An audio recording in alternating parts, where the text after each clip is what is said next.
de grandes premios y demás.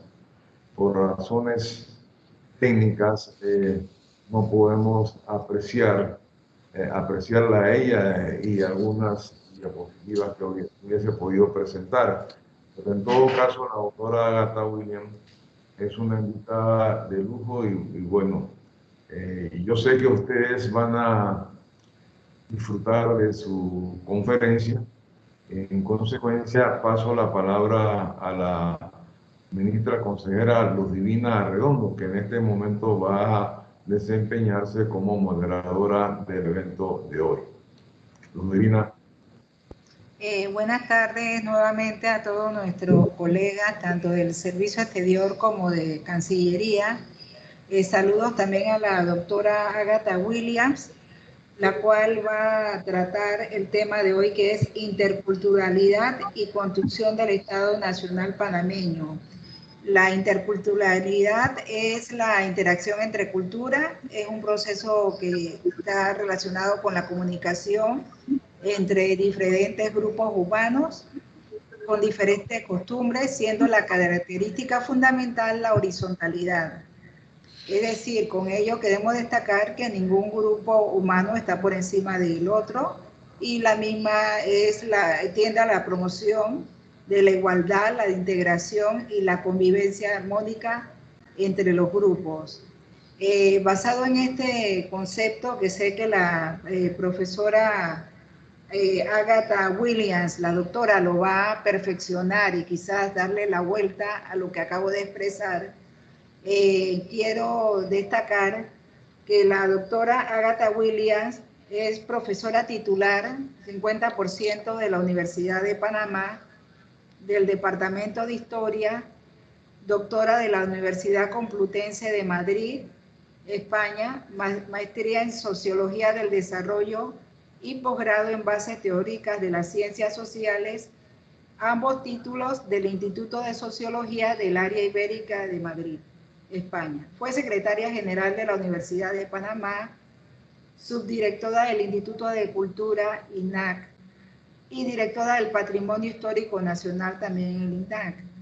Premio Nacional Clara González de Berenguer por su lucha contra el racismo, discriminación y las formas de xenofobia por el Instituto de la Mujer de la Universidad de Panamá.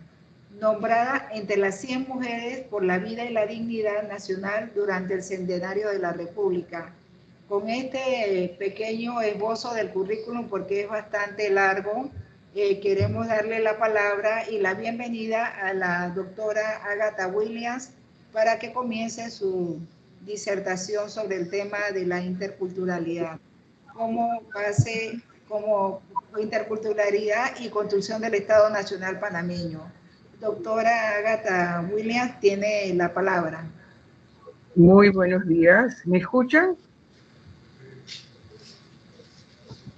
¿Me escuchan? Sí, buenos días. Sí, escuchamos, doctora. Sí, porque acá me aparece otra cosa.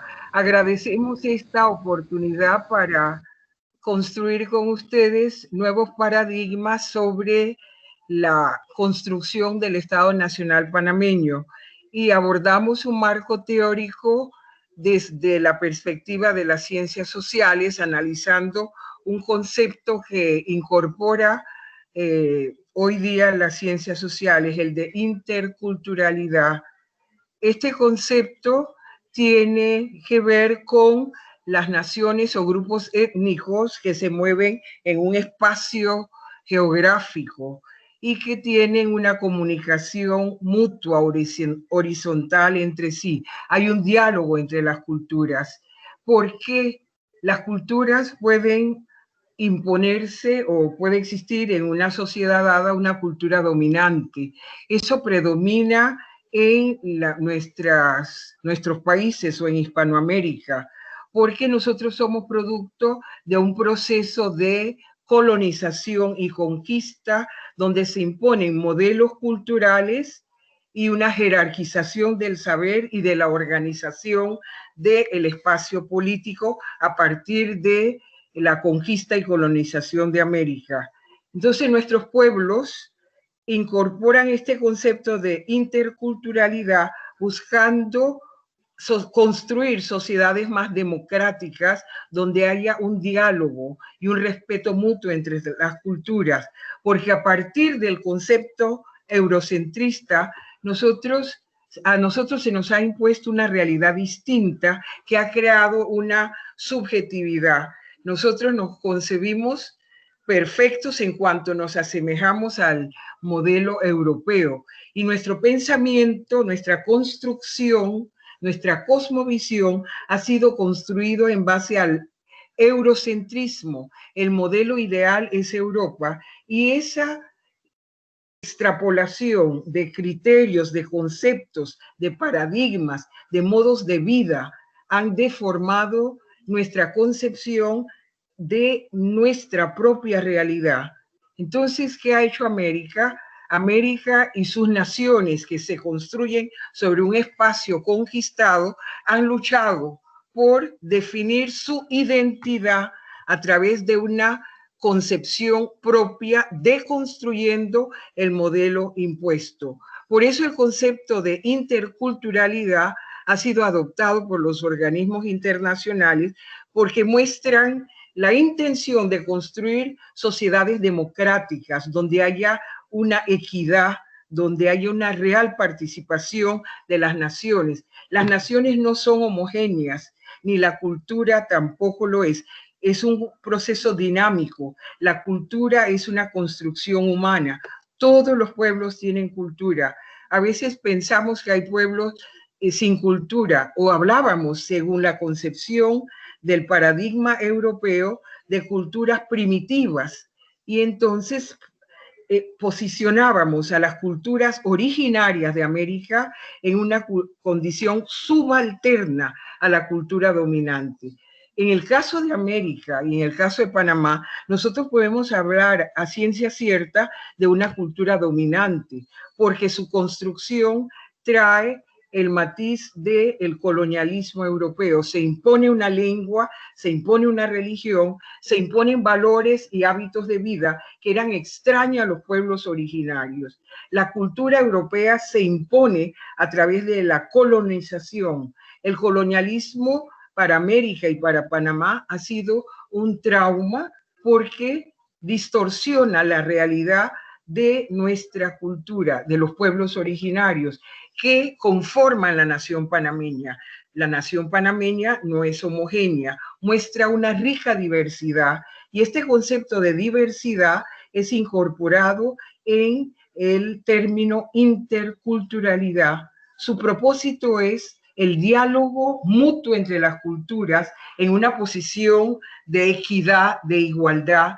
No se concibe una cultura superior a la otra, pero en el esquema tradicional, la cultura dominante se ha impuesto sobre las otras culturas y los pueblos originarios, sus culturas, su forma de vida, su religión, su lengua, han sido sepultados o casi invisibilizados. Estos pueblos originarios, los aborígenes de América, los dueños de Abya Yala, porque hasta América es un concepto impuesto, extraño a estos grupos originarios, pero con el desarrollo histórico y cuando nuestros pueblos logran independizarse y se construyen nuevas entidades políticas, hay un nuevo pacto o un nuevo contrato social, las culturas aborígenes, las culturas indígenas o llamados pueblos originarios luchan, hacen una resistencia para exigir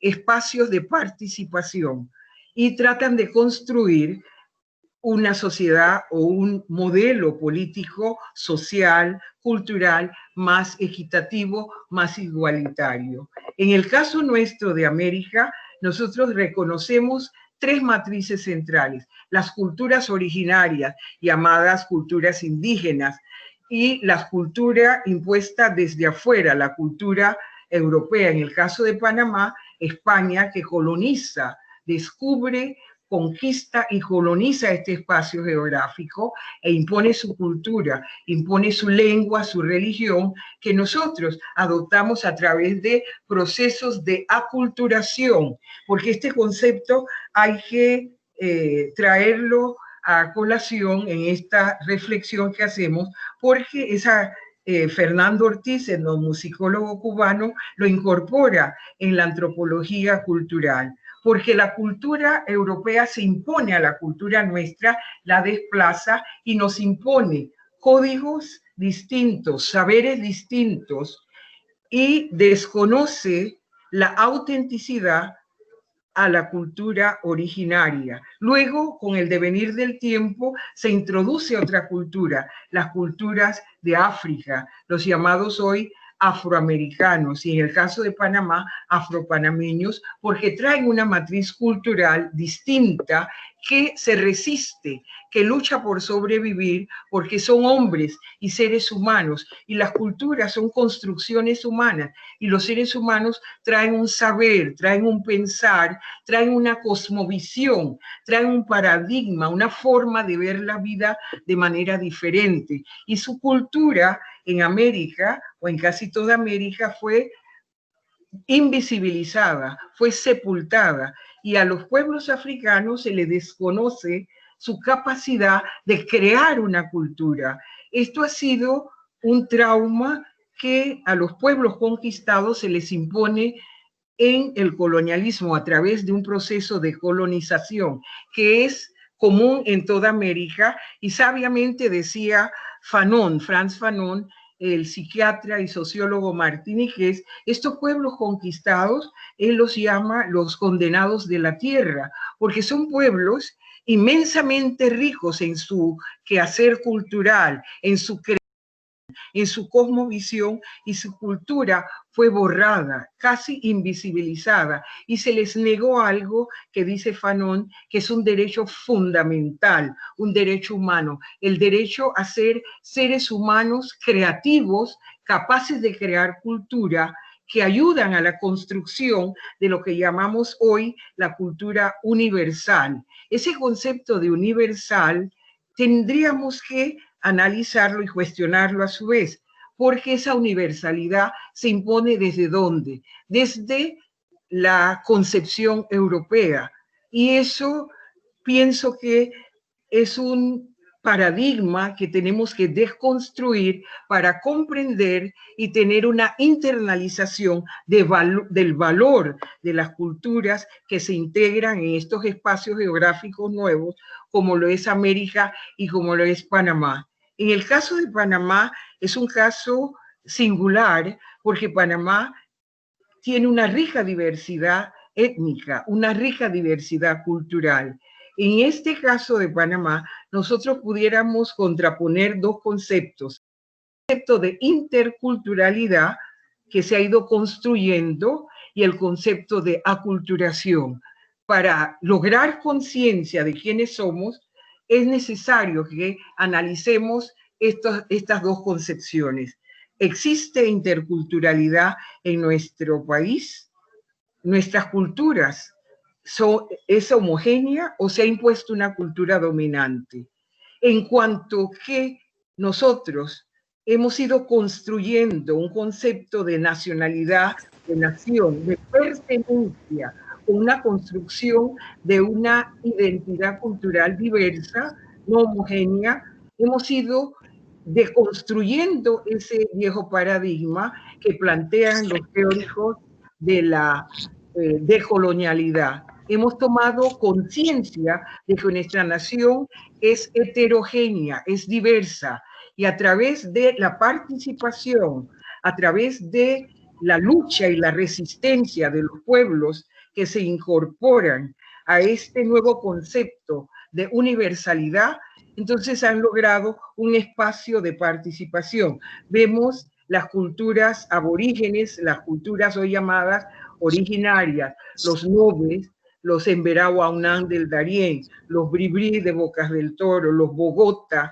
los Emberá, exigiendo un espacio geográfico, una comarca indígena, donde se delimita un territorio donde la cultura ancestral pueda sobrevivir, reconociendo una identidad propia, pero sin escindirse o desintegrarse de la nación panameña. Tratamos de incorporar, y creo que es visible esta incorporación o integración en un proceso que se conoce como proceso torrijista. Eso es innegable, negar ese espacio en que las culturas aborígenes, los llamados hoy originarios, logran una participación, tienen voz, se les escucha, y surge un movimiento importante, el movimiento de los afrodescendientes, que reclaman un espacio y una escena en la construcción de la historia nacional. Eso le da a Panamá una visión diversa, una visión rica en cuanto a la integración cultural. Estos son movimientos permanentes, vivos, y en los términos de las ciencias sociales se habla hoy de sinergia, porque la cultura es un proceso dinámico, no es estática la cultura incorpora nuevos elementos, nuevos símbolos, se reconstruye, la cultura se enriquece, es dinámica. La cultura no es un proceso estático, como es una construcción de los seres humanos viviendo en comunidad, logra y reproducir nuevos símbolos. Así, los seres humanos que la integran van creando nuevos paradigmas, deconstruyendo los elementos de opresión de las culturas que se imponen. Es indudable que en la construcción del Estado panameño, a partir de nuestra ruptura con el colonialismo español, se trata de crear un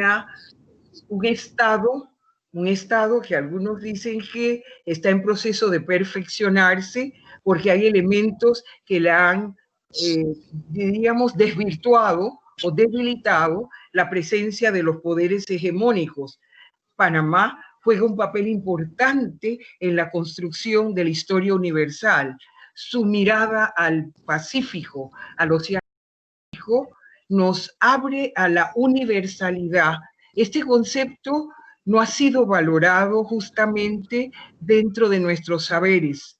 Creemos que aquí la educación, la escuela, no ha jugado un papel importante, porque el Istmo de Panamá es una creación geomorfológica significativa en todo el contexto del planeta. Panamá, el surgimiento del Istmo de Panamá que se va construyendo es el fenómeno geomorfológico más importante en 60 millones de años. ¿Por qué? Permite la comunicación entre dos grandes pangeas territoriales, Norte y Suramérica. Y ese istmo que surge de las entrañas del fondo del mar a través de el movimiento de placas tectónicas, la placa del Pacífico, la placa del Caribe, que se van moviendo, interponiéndose y van creando ese archipiélago de islas que vemos en el Caribe. Y luego la última formación, dicen hace 15 siglos, es el Istmo de Panamá, que permite un puente terrestre entre América del Norte y América del Sur.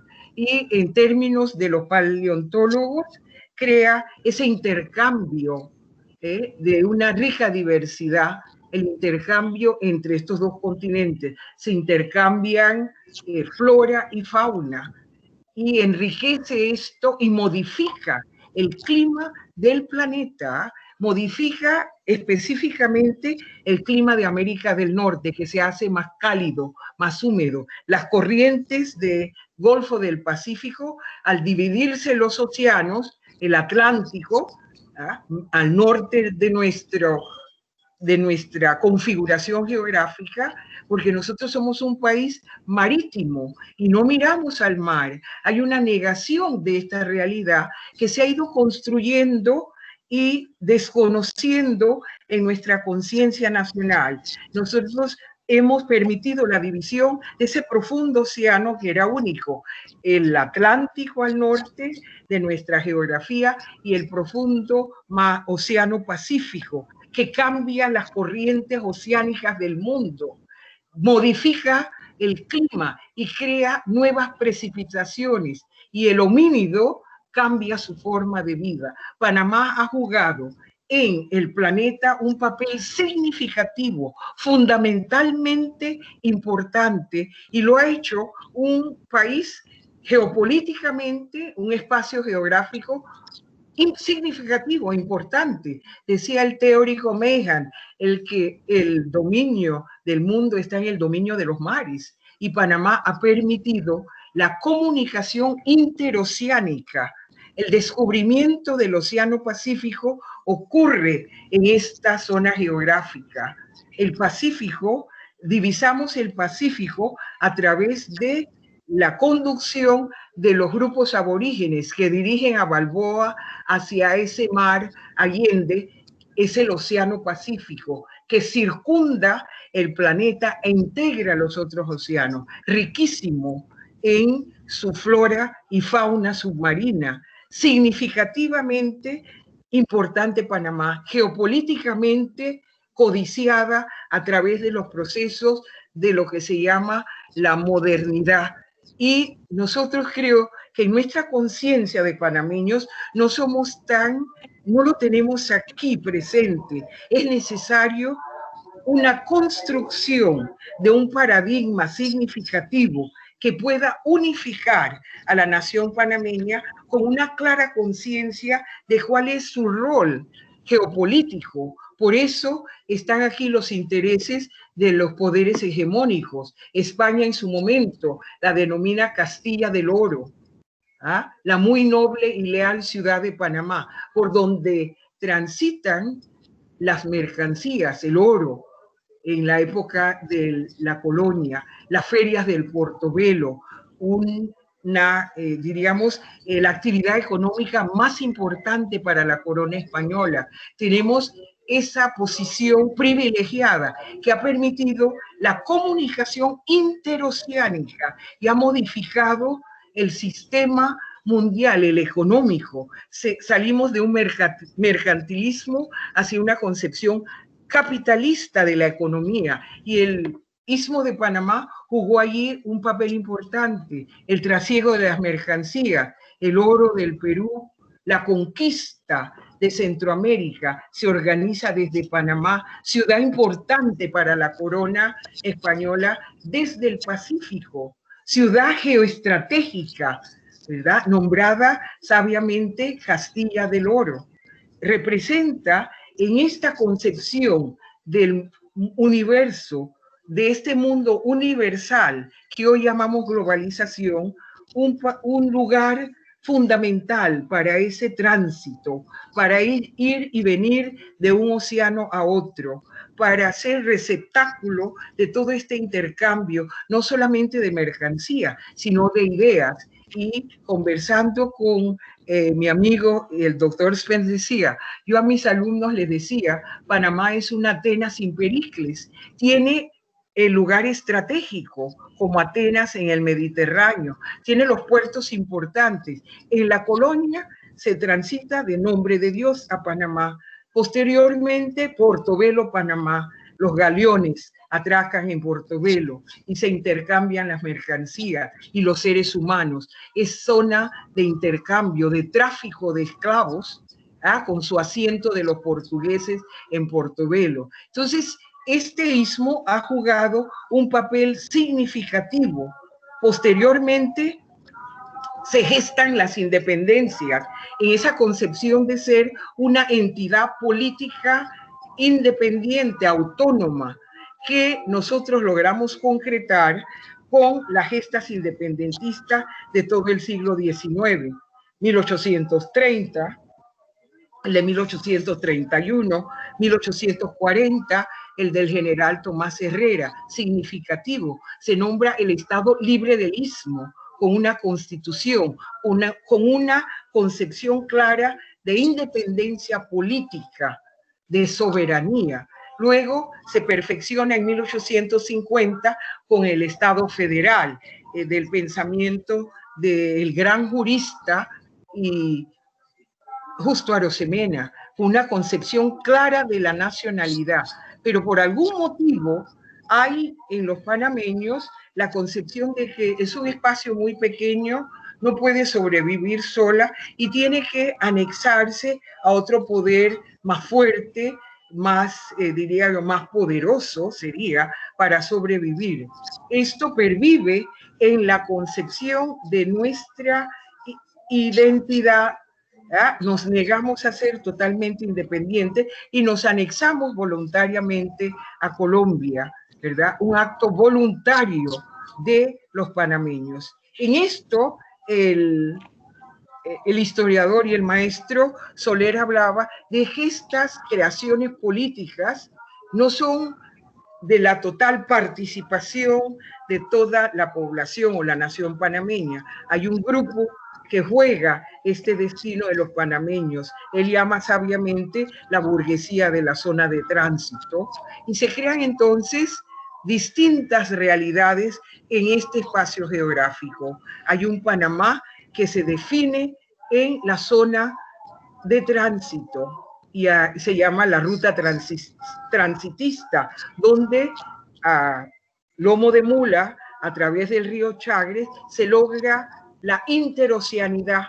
Por eso la antropóloga Ana Elena Porras habla de esta cultura de la interoceanidad, porque nuestra historia, no sé si podemos llamarle determinismo geográfico, ha girado en torno a esa comunicación entre los dos océanos. No podemos negar ese destino histórico en que nuestro país ha intervenido en esto que hoy llaman la globalización. Es el intercambio, es la mundialización, y el descubrimiento del istmo y el descubrimiento del Océano Pacífico es fundamental en esta nueva concepción del mundo, de la mundialidad, porque nos abrimos al Pacífico, se abre hacia el oriente, a Oceanía, a la Micronesia, a Indonesia, que eran espacios geográficos desconocidos para lo que conocemos nosotros como el dominio del conocimiento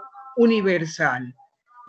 Entonces podemos decir que en América se imponen conocimientos, realidades distintas. Nuestros pueblos colonizados sufren una deformación de su identidad a través de una imposición de una cultura eurocéntrica, europea, que divide las clases en razas. Y ese concepto de raza permea en la conciencia de toda Latinoamérica.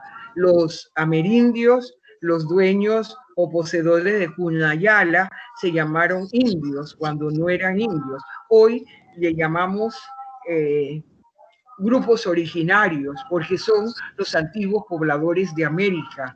Europa impone su cultura y desconoce e invisibiliza las culturas amerindias, el rico aporte de la cultura maya quiché en Mesoamérica, creadores de un alfabeto jeroglífico aún descifrable, indescifrable en algunos de sus textos. Ahí están los códices mayas, el Popol Vuh, que es el libro sagrado de los mayas, que habla de su concepción teológica, de su cosmovisión del mundo, de sus mitos, de sus creaciones, y los grandes matemáticos del mundo, señala la antropología cultural. Los mayas lo demuestran a través de la creación de calendarios cuasi exactos. ¿Cómo lo podemos probar? Equinoccios, solsticios, concepción de eras, con milésimas de segundos comparados con la construcción que se hace hoy día, con toda una revolución tecnológica digital, creadores del cero, y además de eso, creadores de los productos culturales, porque la cultura también es alimento. El maíz originario de Ecuador se modifica y se transforma en la cultura maya quiché de Mesoamérica. Los frijoles, la cultura del cacao, el chocolate, ¿verdad?, que viene del sur y se convierte en néctar de los dioses en la cultura maya quiché. Una rica aportación cultural, una gran civilización que en nuestra historia no le hemos dado el papel privilegiado, no la hemos diría yo, no lo hemos divulgado suficientemente para crear en nuestra conciencia de americanos o pobladores de esta nueva realidad una clara conciencia de quiénes somos, de que nosotros también hemos incorporado al quehacer de la sabiduría occidental modelos, ejemplos, claras evidencias de construcciones científicas, tecnológicas de los pueblos amerindios. Y volvamos al sur, el imperio de los incas, el imperio del Tihuantinsuyo, los 4 puntos cardinales. En la concepción de algunos historiadores, un gobierno de carácter socialista. El emperador inca, dueña de las tierras de la Yu, una unidad política, administrativa, productiva, porque estaba destinado a rendir una producción. Un emperador que se responsabiliza de darle de comer a todos sus súbditos. Una concepción que va desde el Alto Perú, Bolivia, y se extiende hasta Chile, el imperio de los 4 puntos cardinales, con una construcción y una comunicación formidable. No conocemos de una escritura, pero de una organización, una sociedad jerarquizada. En la cima de esta sociedad, el emperador Sol, ¿verdad? Hay un culto al Sol en el imperio de los incas, el sacerdocio, los militares, los artesanos y la población. Y la población, amparada por el emperador inca, amparada por su protección, por su administración.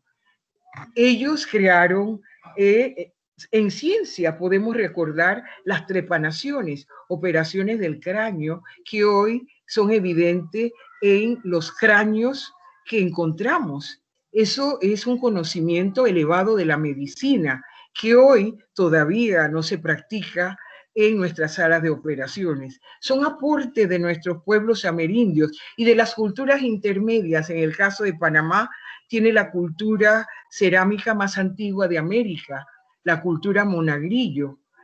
La creación de cerámica demuestra un alto nivel de especialización y desarrollo de esas sociedades originarias. Hay que pensar en los grupos intermedios, los chibchas, los grandes orfebres de América. Ahí está el Museo del Oro en Colombia, y esa tradición nos llega por espacios territoriales compartidos. Nosotros tenemos en algunas culturas elementos chibchoides, como en los bogotas, ¿verdad? Y eso se muestra en la creación de nuestra orfebrería, las joyas de la pollera, con esos intercalados, esas sofisticados trencillas y toda esta joyería que muestra un dominio de un arte y de un oficio propio de nuestras culturas aborígenes. Eso ha pasado casi a la invisibilidad en América, no lo exaltamos a través de nuestra historia, casi lo hemos invisibilizado y hemos aceptado que la cultura superior es la cultura europea, y eso exige de nosotros una toma de conciencia, un autoanálisis a través de la escuela o de la educación de nuestras sociedades con nuestros gobiernos, crear a través de, yo diría, elan vital, una concepción nueva de América, a través de categorizaciones, a través de una educación permanente en donde todos los elementos involucrados en la construcción de este Estado panameño se tomen en cuenta esos aportes, ¿verdad?, de las culturas aborígenes, de la cultura afro, que es una cultura invisibilizada en toda América, casi negada, ¿verdad?, por una concepción que podemos cimentarla en una ideología racista, porque así se le tiene que llamar, que pone en categorías de razas a los grupos conquistados. Por eso los teóricos de la decolonialidad señalan que es importante utilizar nuevas categorías de análisis para estudiar la realidad panameña y la realidad latinoamericana. Debemos hacer la ruptura con el modelo europeo, eurocentrista, antropocéntrico, discriminador. Es un modelo impuesto desde un discurso vertical. El superior habla hacia abajo. Nosotros no hemos tenido estructuras feudales, bien lo señala el maestro Soler en su historia.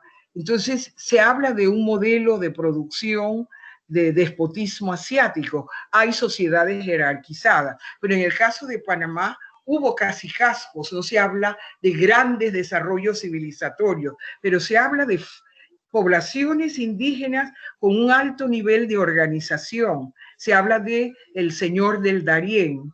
Ese territorio es territorio cueva.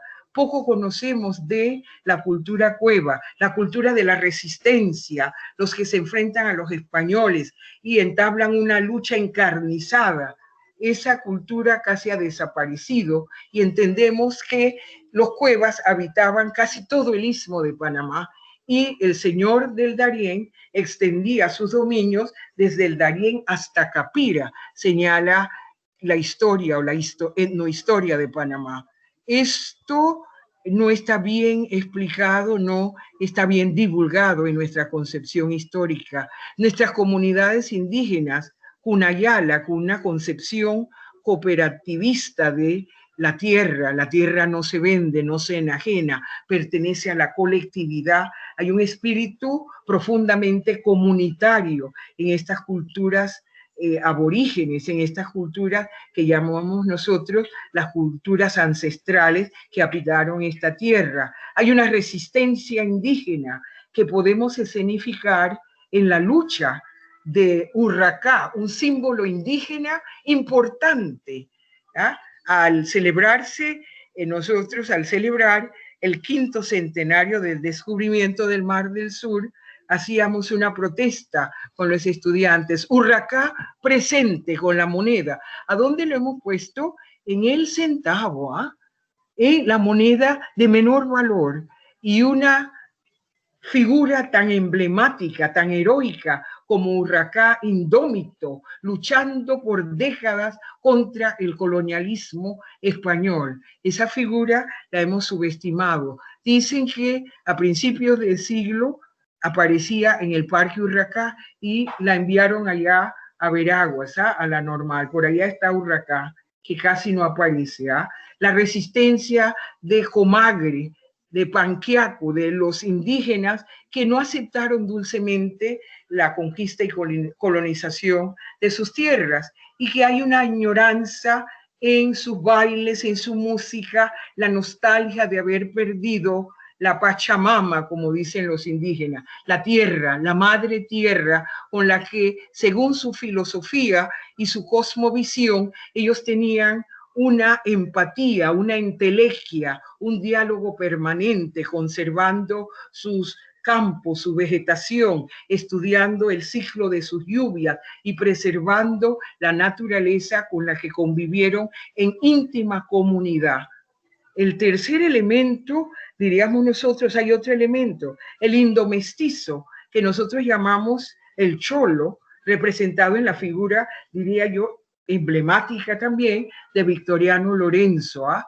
Gran líder de su pueblo, de los cholos de Joclé, organizando a los hombres que trabajaban las salinas, luchando contra el terrateniente y la explotación campesina. Una figura emblemática y heroica que a través de la historia tradicional nos decían, un ladrón, violador de mujeres, y que durante el proceso torrijista reivindican a Victoriano. Los historiadores tradicionales no quieren reconocer esto, pero se incorporan símbolos de la nacionalidad de los pueblos oprimidos, de los pueblos que no han tenido una participación, diríamos, decisiva, de los pueblos subordinados, sometidos a una condición de subalternidad, que no tienen la voz cantante dentro de los procesos. Estos pueblos deben aparecer en la configuración de los gobiernos. Si pensamos construir sociedades democráticas, sociedades, democracia real, según Habermas, filósofo alemán, democracias de participación colectiva de los grupos, ¿verdad? Participación desde abajo, de colectividades que pueden crear y aportar en la construcción de espacios más justos en la distribución de la riqueza, porque esa es la construcción del Estado Nacional. ¿Quién tiene acceso a esas voces de poder? ¿Quién tiene el poder realmente? Están representados los grupos marginados o minoritarios. En algunos países les llaman las minorías. Minorías. En el caso de América, yo creo que no podemos hablar de minorías, porque sabiamente decía un poeta que en América el que no tiene de dinga, tiene de mandinga. El que no tiene elemento indígena en su ADN, tiene elemento africano, porque hay un rico mestizaje que no debilita la cultura, la hace rica. Hay intercambios horizontales, hay reconocimiento y respeto mutuo entre las culturas. Y los afrodescendientes, el grupo más marginal, diría yo, en la construcción de esta nueva historia universal. Discriminados por el color de su piel. Sabiamente lo analiza Aníbal Quijano en esa teoría de la decolonialidad. Perdemos los nombres, no somos indígenas, no somos mestizos, no somos africanos, somos negros. Y eso no aparece en la estructura del discurso científico antes del descubrimiento de América. ¿Qué se hace con esto? Hablar de superioridad racial. De acuerdo con ciertos rasgos étnicos, eres creador de la cultura dominante, creas la tecnología, creas el conocimiento, creas saberes que los grupos colonizados de Asia, África y América son incapaces de construir. Esa es un supuesto, uno de los fundamentos del eurocentrismo.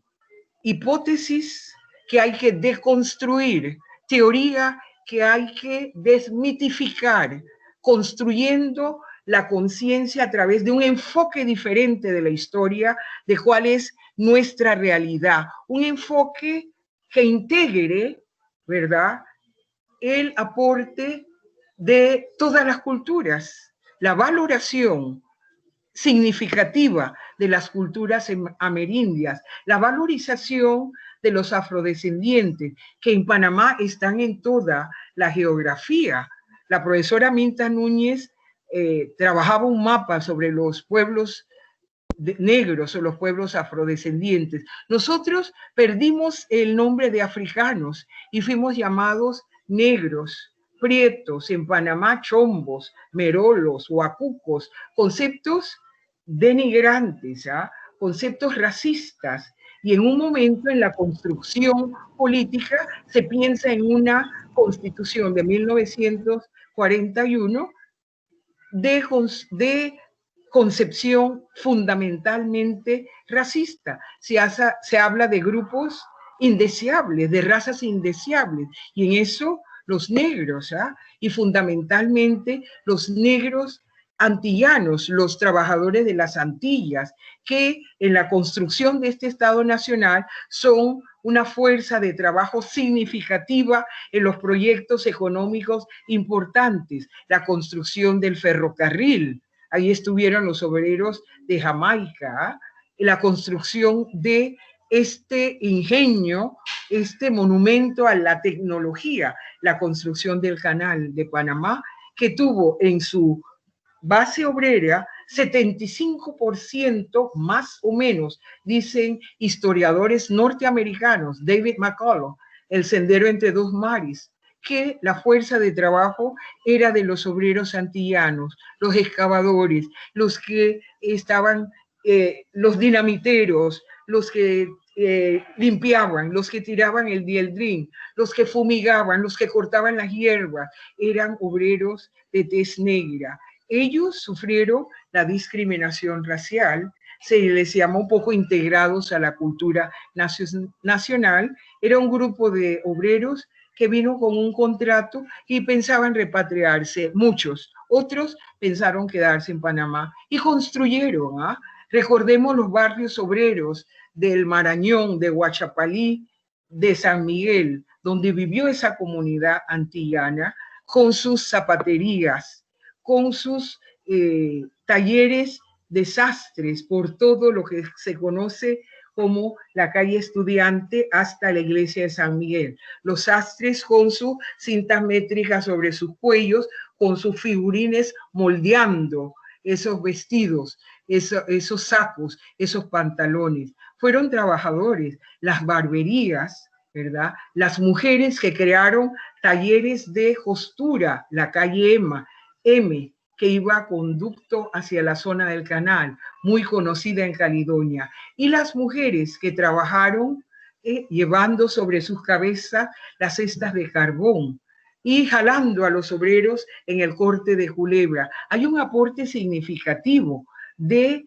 elemento afro en la construcción de esta nacionalidad, de esta identidad diversa. Veamos en el interior de la República, en una región que se considera la cuna del folclore. Allí está en la Villa de los Santos.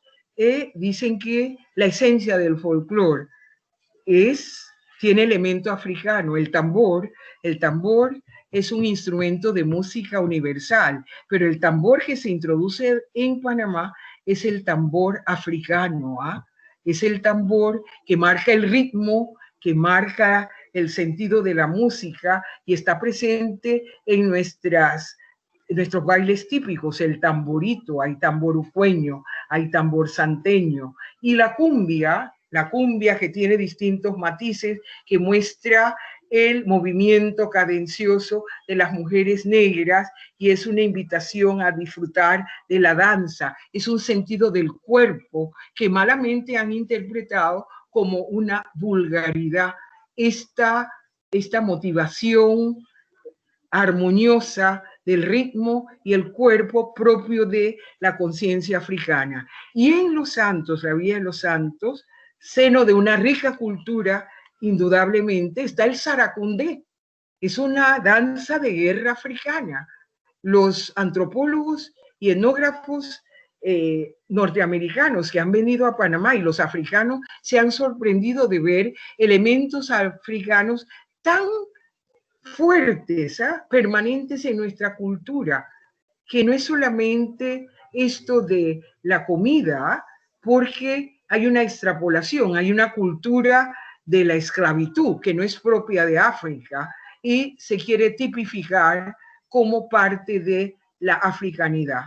Nosotros reconocemos la riqueza cultural de los distintos grupos y esos constructores del canal también, esos antillanos crearon en Panamá sus propios talleres, no solamente estuvieron dependiendo de la obra y construcción del canal. Hubo orfebres que llegaron a Panamá, médicos, los doctores Five, el doctor Fairweather, que era muy conocido en el barrio obrero de Caledonia, las parteras que vinieron de las Antillas y crearon una cultura porque las madres daban a luz en sus casas, era la tradición casi generalizada entre las mujeres antillanas.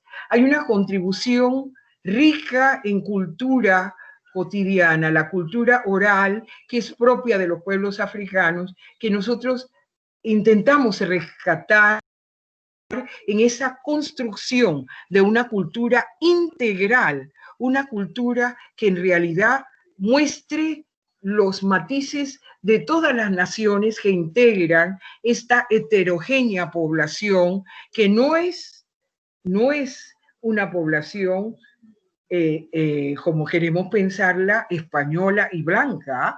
Hay un subconsciente allí que está entre nosotros. Se habla de la abuela rubia española, no sé de dónde sale esta, y se niega de las abuelas africanas e indígenas, constructoras de esos lazos familiares, de esas familias dirigidas a través de un sentido matriarcal, donde la madre y la mujer es receptora de la cultura, de la tradición, de los hábitos, de los valores, de la enseñanza. Pensamos en una Panamá muy rica, pero hay una negación en los historiadores oficiales. Hay una, diría yo, invisibilización o falta de una percepción integral, consciente de lo que es la cultura. Esto es importante señalarlo porque ha deformado nuestra conciencia de quiénes somos. Somos un pueblo integrado por un Estado, integrado por naciones heterogéneas, elementos europeos subyacen en nuestra cultura. La lengua, indudablemente que la lengua, la religión, que nosotros en un concepto autoritario del Estado hemos impuesto como la religión oficial y negamos las otras religiones. ¿Y qué sabemos de los pueblos indígenas, de su cosmovisión? Bien dicen los indígenas, quien no entra, quien no conoce mi lengua, no puede entender mi mundo, mi cosmovisión. Hay que hacer una nueva lectura, una nueva interpretación de nuestra historia, con un discurso incluyente. Hoy hablamos de la inclusión, porque muchos quedan fuera de lo que es el concepto de participación en espacios de poder con toma de decisión, en espacios dominantes, ¿verdad? En nuestro gobierno se deben reflejar los grupos indígenas, se deben reflejar los grupos afrodescendientes, los grupos indomestizos, y no esta concepción de una Panamá blanca. Y bien dijo el populacho, los rabiblancos, en otrora le llamábamos a la clase política dominante, donde no participaban los grupos, diría el eurocentrismo, subalternos, pero no, romper con ese molde y crear gobiernos realmente democráticos, que implica que la ruptura a través de una metodología distinta, los saberes, la educación, tiene que tener modelos claros, tiene que mandar a la población a través de sus instituciones, el Ministerio de Educación, mensajes claros de una nueva concepción de esta nacionalidad rica, integral y heterogénea, rica en su diversidad cultural. Esta sería la concepción de este Estado-nación con elementos de interculturalidad muy fuertes, desconocidos en la historia oficial.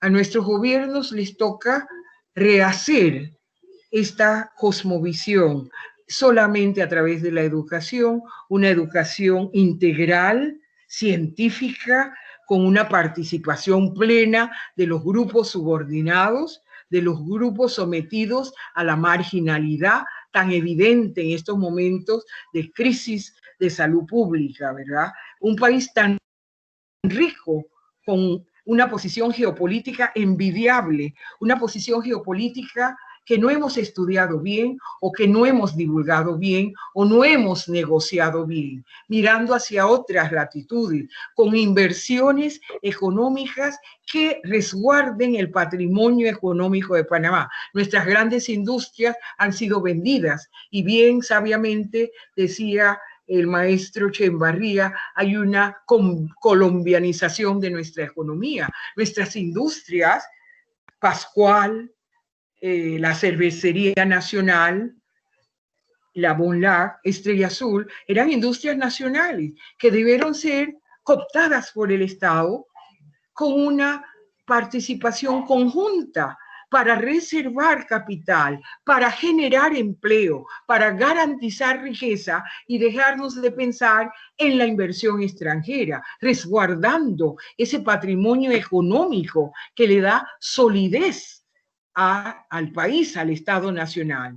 Se intentó durante el torrijismo la creación de empresas estatales que funcionaban excelentemente, que se privatizaron porque dicen que eran imposiciones de los organismos financieros internacionales, el IRRE, el Intel, y se logró electrificar casi todo el país. Se abasteció de agua a casi todo el país. Eran proyectos del Estado en la perfección y en la construcción de ese Estado nacional, que hoy en la historia debemos hacer un paréntesis y si hay objetividad, reconocer esa participación en el contexto de crear, el concepto, corrijo, de crear un Estado fuerte, ¿verdad?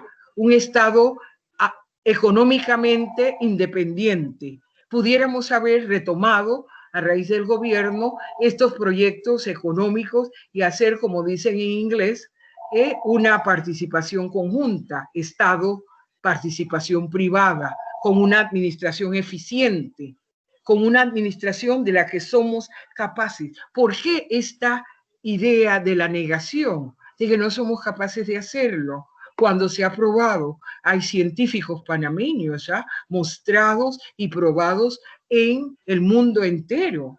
Entonces, hay que cambiar esta concepción de nuestra identidad, donde hay una pertenencia a este istmo tan rico, tan geopolíticamente significativo, el que permite esta concepción de la historia universal, el descubrimiento del Pacífico, que se da en el Darién, por la concepción y los símbolos de la estatua de Balboa, que algunos quieren decapitar. Habría que ver eso. ¿Y por qué? Porque es el símbolo del colonialismo. La historiadora, arqueóloga mexicana nacional, Loret Sojourné, cataloga a Balboa cazador de indios con su perro leoncijo. Hay que ver historia de América Latina del siglo XXI.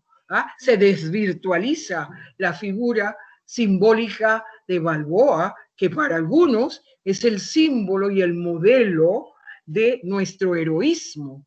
¿Y dónde está Urracá? ¿Y dónde está Bayano, la gesta de los cimarrones, luchando por su dignidad, luchando por su libertad, aportando con su fuerza de trabajo, con una lucha de resistencia por preservar elementos de su cultura, por su supervivencia, la gesta heroica de los aborígenes, las gestas de los movimientos populares en la construcción de este Estado nacional, la gesta de los estudiantes, de las organizaciones federadas, por rescatar ese espacio intervenido permanentemente por la potencia hegemónica.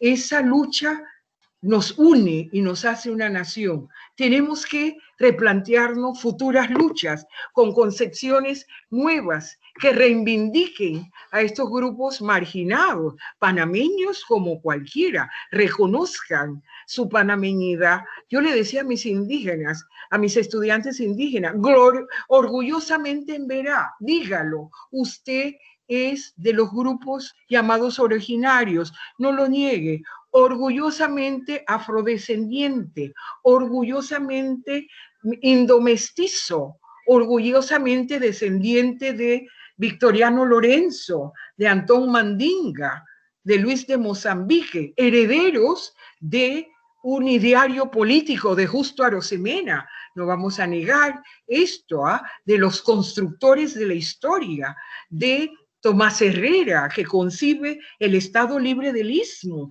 exaltar esa historia.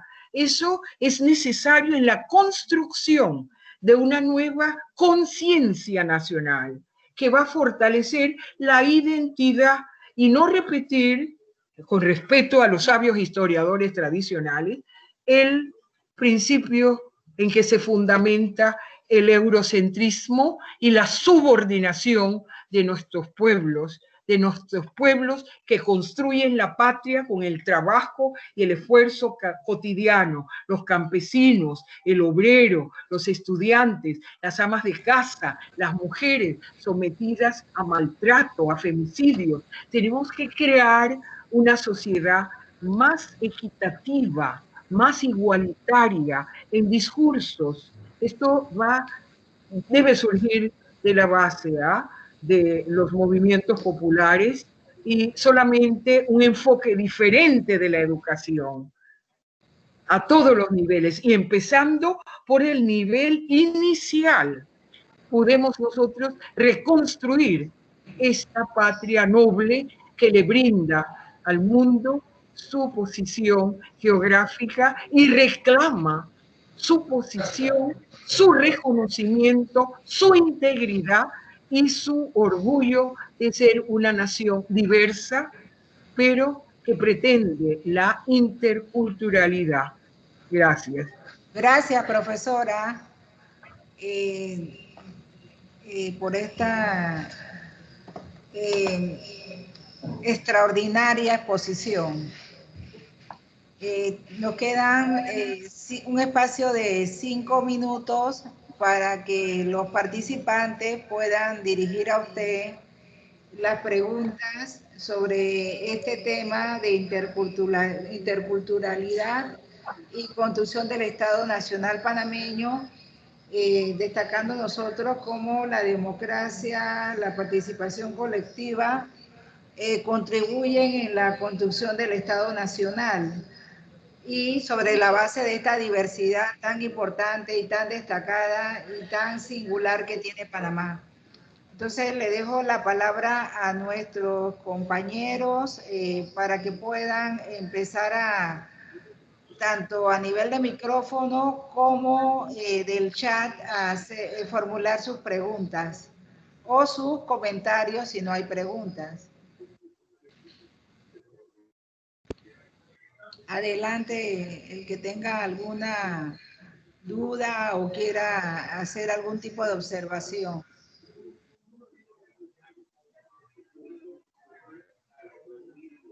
Bueno, voy a empezar a comentar que la licenciada Nadia Montenegro comenta: excelente posición, mensajes claves necesitan ser llevados a nuestras escuelas primarias y secundarias. El embajador Alejandro Mendoza dice: excelente ponencia, doctora Williams. No sé si usted quiere comentar, doctora, sobre el comentario de la licenciada Nadia Montenegro, que comenta la necesidad de que esto se lleve a nuestras escuelas primarias y secundarias. No, sí, quisiera señalar que la educación es fundamental y la educación formal a través de la escuela debe llevar las políticas públicas que son diseñadas por el Estado con claros mensajes y se puede imprimir en los textos desde la educación inicial y a través de los mensajes televisivos ir construyendo conciencia de nuestra historia. Panamá es un país geopolíticamente significativo, puede aparecer en cintillos. Descubrimos el Mar del Sur, hoy Océano Pacífico. Construimos esta universalidad. Es el océano donde se desarrolla hoy la rica actividad marítima comercial. A eso contribuye este istmo de Panamá. Todo eso se puede ir creando en la mente, en la cosmovisión, en el imaginario, a través de la reeducación. Los textos tienen que tener una claridad sobre la concepción de la identidad, con mensajes, con formación, se debe y se puede construir. Hay otro comentario también de la licenciada Nadia Montenegro que pregunta: ¿cuál ha sido el efecto en el Panamá rural del enfoque de interoceánico de la política liberal de principios de la República? El interior, lo que llamaba los historiadores como el maestro Soler, el Panamá profundo, el Panamá que produce la comida, ¿verdad? Los campesinos, los agricultores. Ese pueblo, esa nación del interior ha estado un poco desvinculada del polo, el eje, la zona, la ruta interoceánica, donde, diría yo, hierve todo la sazón política, ¿verdad? No concibe esa interoceanidad claramente porque no ha sido educado en ese sentido.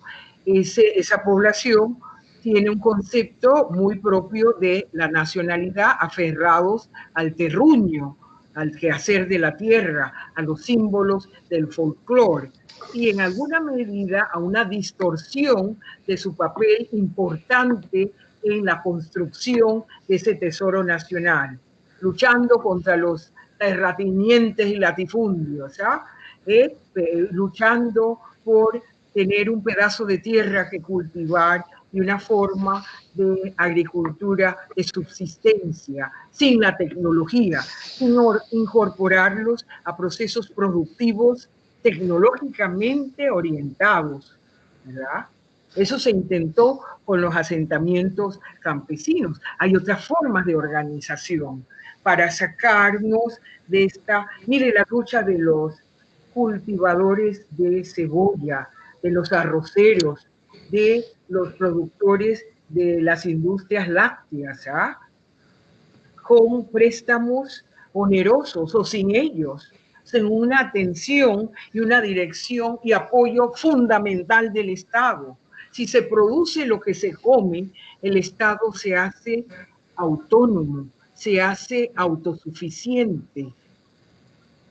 Esto es importante tomar como ejes centrales en la dirección política del Estado, el apoyo a este sector. Tiene otro comentario. Nadia Montenegro nuevamente comenta, el doctor Stanley G. Cadón escribió un libro De selvas a potreros, la colonización santeña desde el siglo XIX. ¿Cómo ha afectado nuestro proyecto de Estado Nacional esta migración interna? Bien, yo creo que hay una cultura del potrero, decía sabiamente, repetía siempre nuestra compañera y colega difunta, Aminta Núñez. La deforestación, no se puede emplear todo el terreno para criar vacas. Nosotros teníamos una rica selva, bosques primarios, una rica vegetación, y estamos acabando con ella sistemáticamente. Muy temprano, el científico, ambientalista, diría yo, gran gestor de esa conservación del patrimonio natural, el doctor Stanley G. Cadón, avisó sobre esto, sobre la deforestación. Hoy día se habla de la deforestación, de la cuenca hidrográfica del canal. ¿Usted puede imaginarse eso? Eso es falta de visión y de políticas públicas claras. El recurso más significativo del Estado panameño no puede estar administrado al buen vaivén, tiene que ser con una política conservacionista de protección a ese recurso que el Estado tiene que administrar, tiene que mandatar en ese recurso, preservando el elemento significativo, que es producto de el rescate, es producto de la lucha colectiva de los pueblos. Hoy no figuran allí. Esa administración se ha burocratizado y para algunos allí se insertaron la clase dominante y el pueblo trabajador, los luchadores, los estudiantes, poca significación o participación en esa administración. Eso debemos cuestionarlo y el Estado, a través de su gobierno, debe tomarlo en cuenta. No es un Estado dentro de otro Estado. Ha sido producto de un esfuerzo colectivo, de una lucha social de los pueblos, reconquistar la quinta frontera y el recurso estratégico que es propicio por la posición geopolítica de Panamá. El canal se construye por la posición geográfica de Panamá. codiciada. Otra pregunta, nos dicen cómo el licenciado Roberto Montañez nos dice cómo podemos seguir integrando la diversidad social al desarrollo del país. Esa diversidad cultural se puede y se está reconstruyendo. Yo pienso que a través del reconocimiento de esa diversidad, la ONU lo puso en esos términos, el reconocernos, el conocer nuestra historia real, no crear falsos paradigmas, el hablar de esa participación colectiva de los pueblos que integran esta nacionalidad heterogénea. Esa nacionalidad es heterogénea, es diversa, pero no limita la unidad, no limita la participación y la identidad. Lo logramos al rescatar nuestro recurso estratégico, el pueblo unido, el pueblo luchando colectivamente a través de una nueva educación, no solamente desde las aulas, a través de todas las instituciones que transmiten símbolos de cultura, mensajes televisivos, programas radiales. Antes teníamos un programa interesante que escuchaba yo, Panamá en el mar. Somos un país marítimo con una posición geopolítica envidiable, cuyos recursos no revierten en toda la población. Hay excluidos de la participación. Entonces, lograr gobiernos con matices realmente democráticos. La democracia no es perfecta, no es pura, pero hay mucha exclusión. Hay mucha exclusión. Otro comentario nos hace la licenciada Gilma Peña. ¿Nos puede comentar sobre la postura de la escritora Reina Torres de Araúz en cuanto a su pasión por la historia panameña? Nuestra maestra, la doctora Reina, tuve el honor de ser discípula de Reina Torres de Araúz, que nos introduce en la antropología cultural de Panamá y pone en su sitial las poblaciones llamadas hoy grupos originarios y logra el apoyo del general Torrijos, que permite rescatar, hay que decirlo en la historia, hay quienes no quieren decirlo. Como historiadora quiero ser objetiva y por esto creo no manifestar sesgo. La historia es real.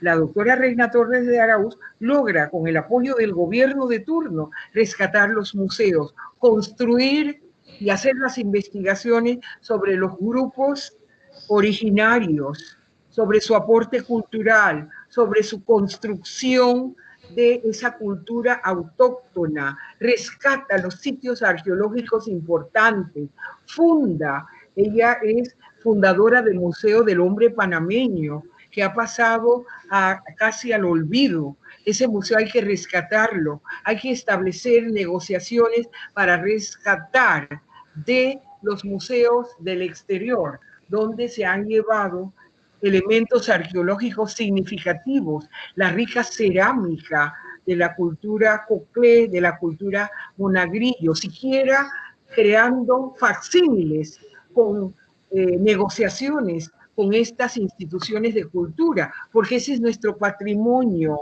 rescatando de los museos particulares los elementos de las tumbas de los indígenas y divulgando este rico acervo cultural de nuestra cultura amerindia. De Reina Torres de Araúz, tenemos que decir, fue la propulsora de esto, fue emblemática, casi la heroína en el rescate de estos elementos culturales. Hay que hacer honor al mérito. Continúan otros arqueólogos, claro, trabajando, pero llevarlo a un proyecto nacional fue una tarea que hizo la doctora Reina Torres con su equipo de arqueólogos nuevos y jóvenes, antropólogos, que orientó hacia el estudio de esta disciplina para rescatar los baluartes de nuestra memoria histórica. Gracias, profesora. Otro comentario del licenciado Jorge Corrales. Impresionante viaje a través de la historia y los elementos principales que han conformado nuestra culturalidad, interculturalidad, aculturación y la necesidad de construir sobre el eurocentrismo para avanzar y aceptar nuestro rol ligado a la importancia geomorfológica de Panamá. Hoy, hub humanitario, aéreo, logístico y humanitario, pero también ambiental y de biodiversidad. Sin embargo, podría decirse que hay también una influencia en nuestra interculturalidad, más reciente por la resistencia a las luchas antiimperialistas del norte. Muchas gracias, excelente y vibrante exposición.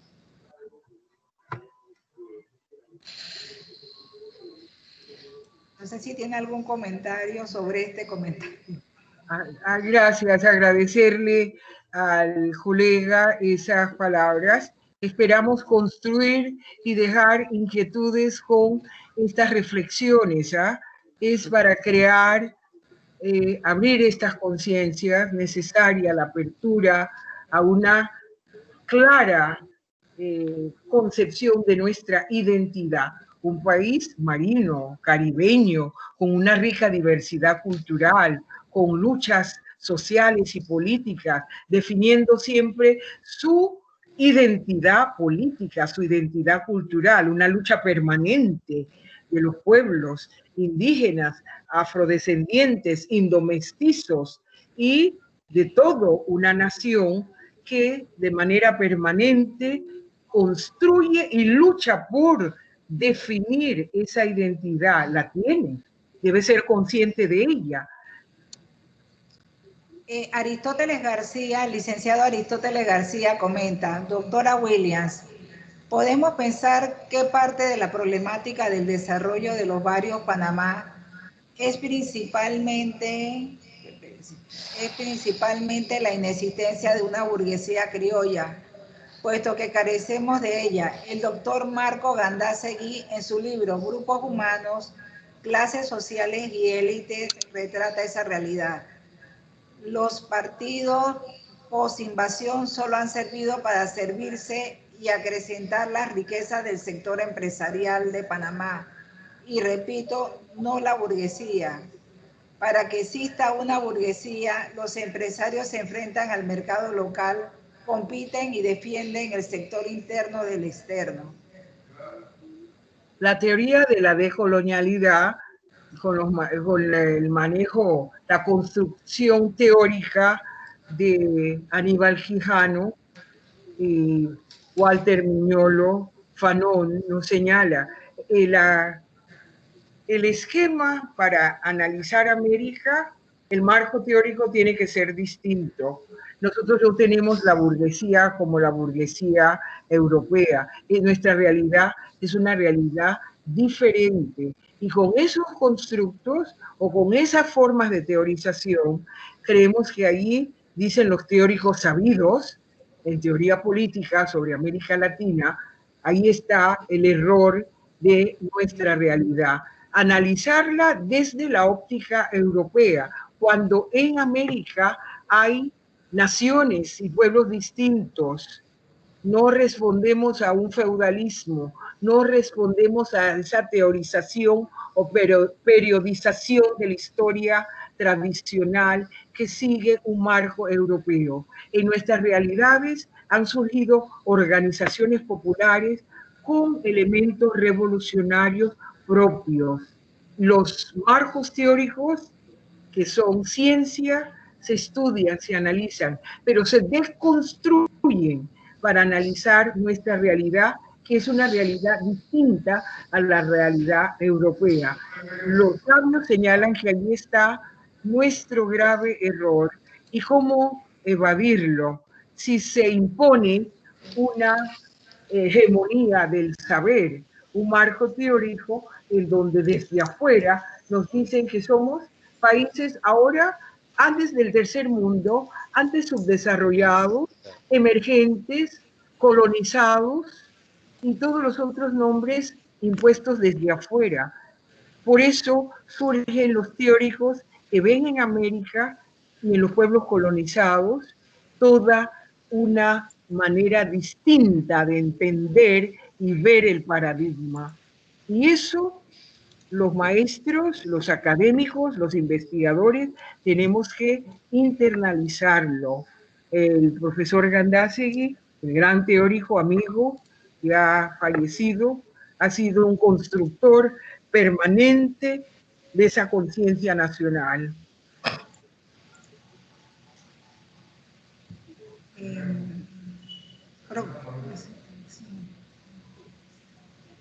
Muchas gracias, profesora. Habían algunas personas interesadas en continuar participando, pero tenemos un corto tiempo debido a que vamos a tener aquí pues una actividad aquí en el edificio y no podemos continuar dándole la palabra a algunos colegas. Queremos agradecer pues, esta brillante exposición, la cual nos ha abierto mucho más el panorama sobre nuestra interculturalidad y cómo se construyó y se sigue construyendo nuestro Estado nacional sobre esa base. El doctor Espen va a dar unas palabras de cierre y muchas gracias, profesora, nuevamente, y a todos los participantes que estuvieron hoy presentes. Gracias, Lorvina. Estimada doctora Agatha Williams, amiga de hace, puedo decirlo a esta altura de la vida, puedo decirlo de hace más de 50 años. Cada vez que nos encontrábamos, las reflexiones nos tomaban más de 2 y 3 horas sobre estos fenómenos de carácter histórico, sociológico, político, filosóficos, pero fundamentalmente todos giraban en lo que es la construcción del Estado Nacional panameño y precisamente este otro elemento que ahora en las ciencias sociales se apunta con mucho rigor, que es la deconstrucción. Tenemos que ir a repasar algunos de los acontecimientos que por alguna razón u otra se han planteado o se han escrito como verdades absolutas y las verdades en estos casos son relativas. Yo quiero felicitar a la doctora Agatha Williams y a todos ustedes por haber estado presentes.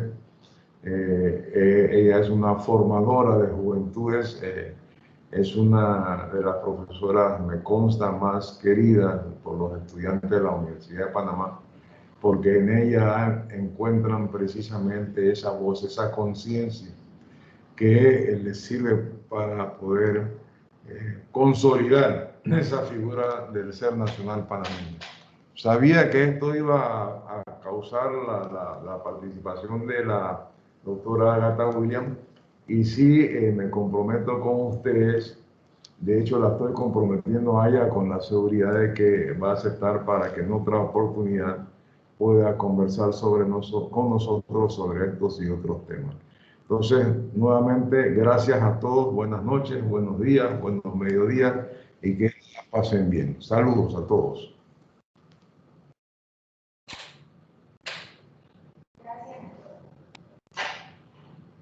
Gracias nuevamente, estimada Agatha. Saludos.